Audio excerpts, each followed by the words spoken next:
Has international nursing recruitment stopped? I know you're wondering, and I have been wondering as well, because for the past couple of months and in the last few years, you would notice that the number of people who are getting access into the UK to practice nursing has dwindled. I mean, you might not know the statistics per se, but then if you cast your eyes around, we've noticed that the people are not coming in anymore.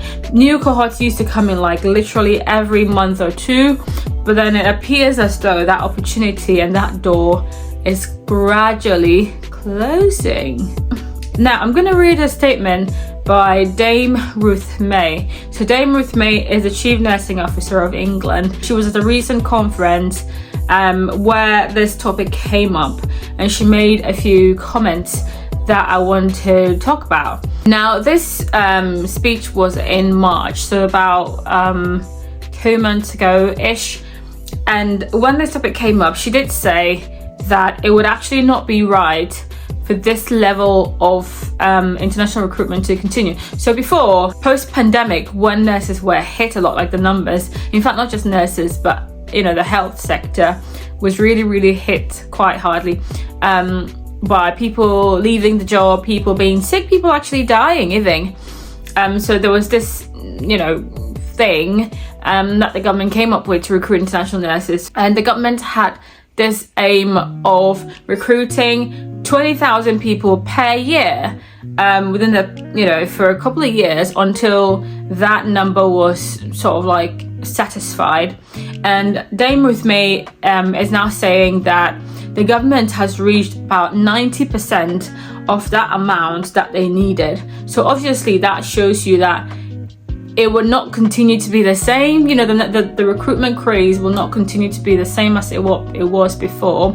Now, we on the ground, we don't see things quite the same. I mean, we do recognize and appreciate that there are a lot of foreign nurses in our hospitals.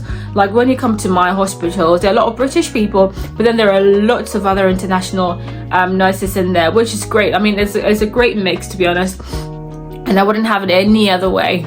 But then to say that 90% of the target has been met, I suppose that's on paper, but then sometimes it doesn't always reflect in reality, because a lot of people who would be registered, who would be on the roster, but not there in person. There are people on maternity leave, there are people on sick leave, and a whole lot of things. And to be honest, clinically, when it comes to the work itself, because you have the bandings, so when people are at band 5, they're mostly doing the ton of the nursing job.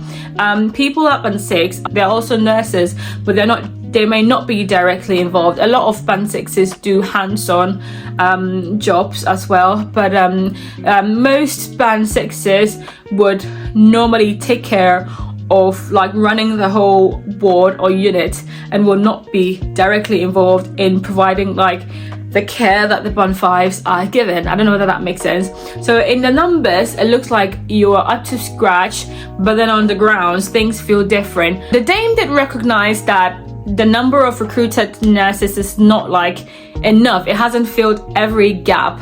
But then she's saying that now, this year, like the NHS is 60,000 nurses richer, which is a substantial number of people, to be honest. So now, how is the government attempting to fill the gaps now that they're reducing international nurse recruitment? They're focusing a lot on boosting the supply of nurses locally, like domestically trained, and there are lots of benefits that comes with that. People that understand the culture, people, it's cheaper actually to do that than to take people internationally. So there's a lot of pros that they get from that. I mean, the con is that it takes time, to train people, but then in the end, you do get the results. So that's what they're focusing on now.